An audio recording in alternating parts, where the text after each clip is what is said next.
know if he's 160, if he's 170, if he's, yeah, man, he's somewhere up in there. He's laying literally. Well, let me check with the rangefinder. 70 yards away. Hey guys, it is officially the first sit for a buck.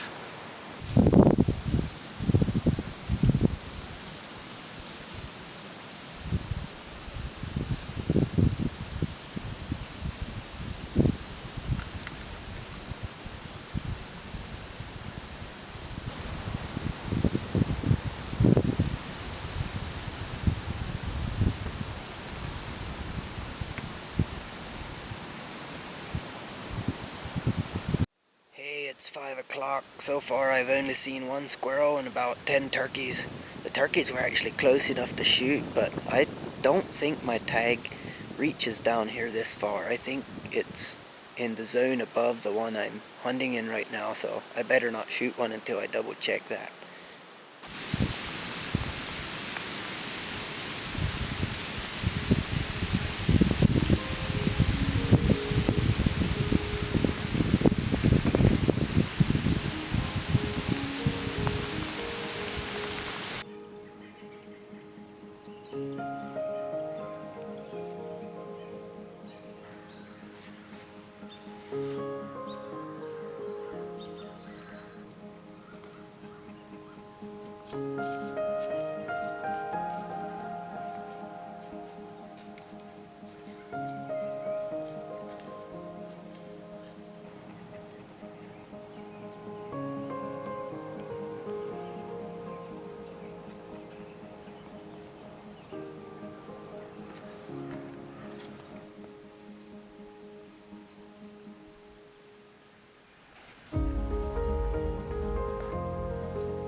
Well guys, it has been officially the first real morning sit for bucks for me here in Iowa.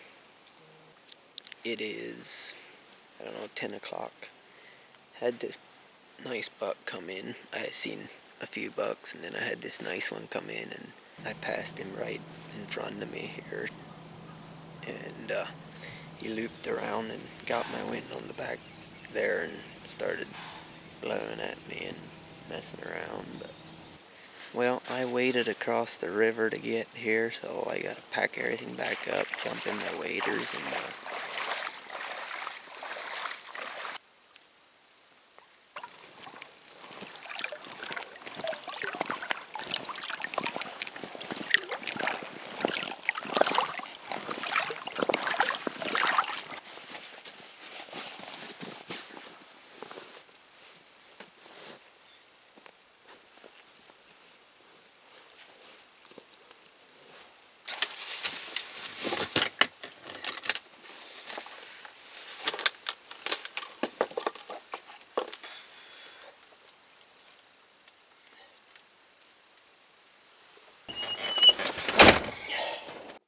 alright, got waded back across the river. Now I'll go check a couple trail cameras yet.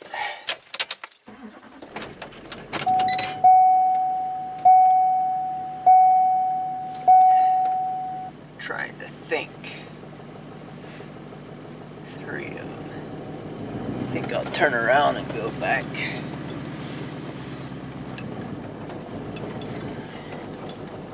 The other way. Yeah, that was a fun hunt.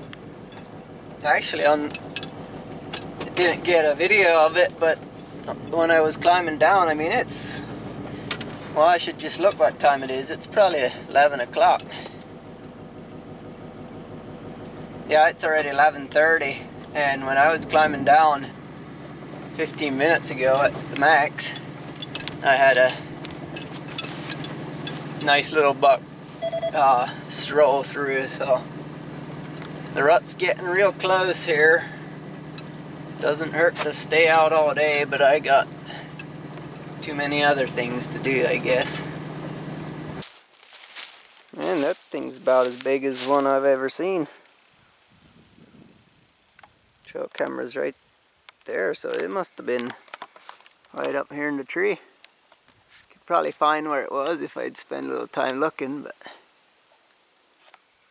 yeah, I just got a cheap old stealth cam here. Just trying to keep ahead of the deer a little bit, but I don't know. That thing could be could have some. It's almost warm enough that they'd be awake if there's some in there, so I don't know if I want to mess with it too much, but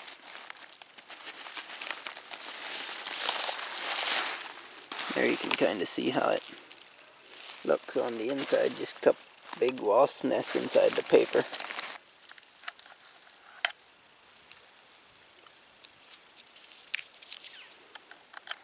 Put this one in.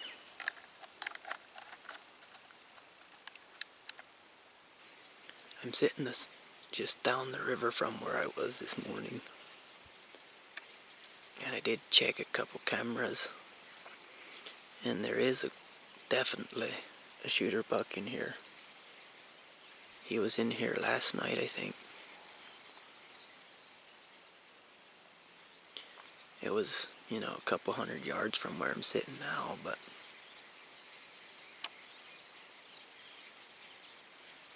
wish me luck.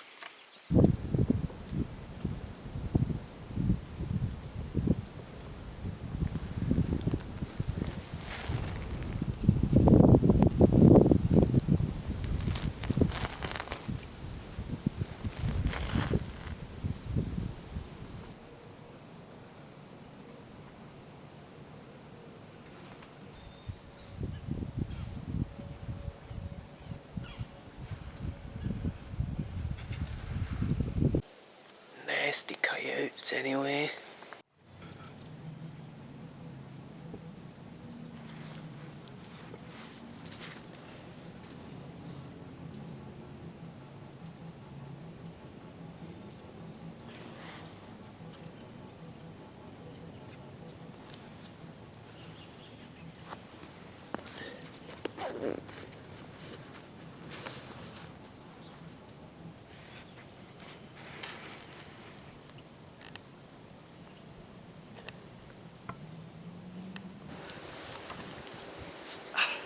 I just killed him.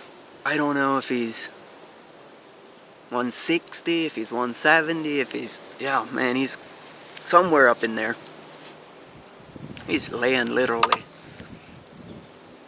Well, let me check with the rangefinder. 70 yards away. Now you guys don't even know this because I haven't been filming. Well, I have been filming, but it was raining, and now this morning I haven't even hardly got up in the tree, but I came in a little later, like daylight, walked in here, got up, was trying to get up in the tree, but there was always deer around me. And I'm finally up here. My bow is still on the ground. I mean, it literally took me an hour to climb this tree just because there was always deer there I was waiting on. I kept my bow on that string, you know, a retractable string as I came up. And I'm sitting here just, you know, getting everything ready. I'd finally got everything ready, but my bow was still on the ground. And I didn't have the camera set up, of course. And I look over, and there he is. Again, I hit this deer 5 days ago, 4 days ago. I don't even know. About that far from the heart. I will go. I'll know exactly where I hit him now because he's dead right there. Thank you, Lord.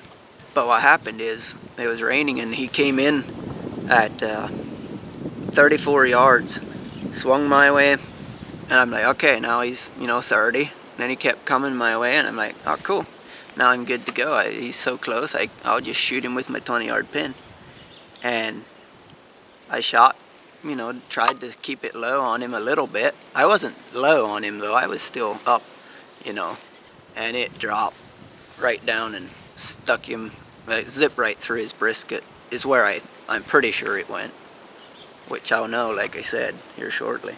9 points I think this guy's got on the one side. He's got the one side broke off, one G2, which is very long on the other side, so I was on the fence about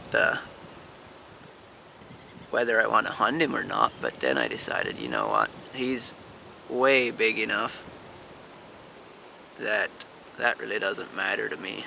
I would have filmed this guy the first time I shot him if it wasn't raining, but this morning I was just, man, I had 2 bucks tending a doe at 60 yards all the time I was trying to come up in this tree, and the one had watched me for a while because he actually seen me.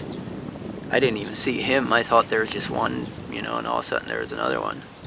November 10th, and it is 65 degrees, and I shot a monster. Don't matter on the weather. Get out there. One arrow missing. Yeah, he's literally laying right there. You know, you always hear these stories about, you know, they shoot one and then they're like, oh, and then this monster comes in.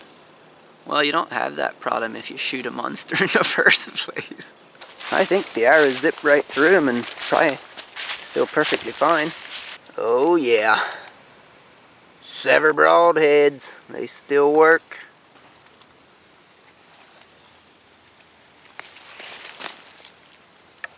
Sever broadheads.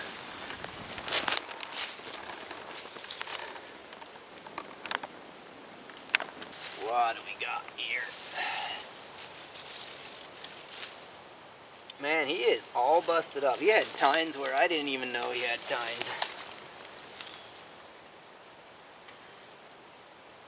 Had one here, big old brow tine here, inside point here, all these inside points. So yeah, he's got a big old dagger here. So yeah, inside point here, I think.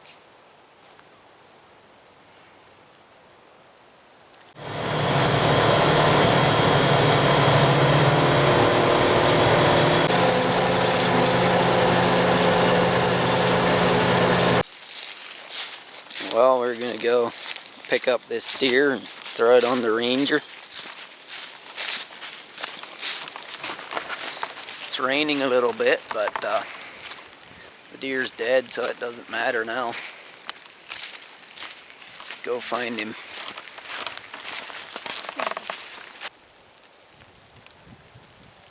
Yeah, I don't even know. What is he? 1, 2, 3, 4, 5, 6, 7, 8, 9, 10, 11, 12 points. 1, 2, 3 broken off at least. 4 maybe. Yeah, this is a nice deer.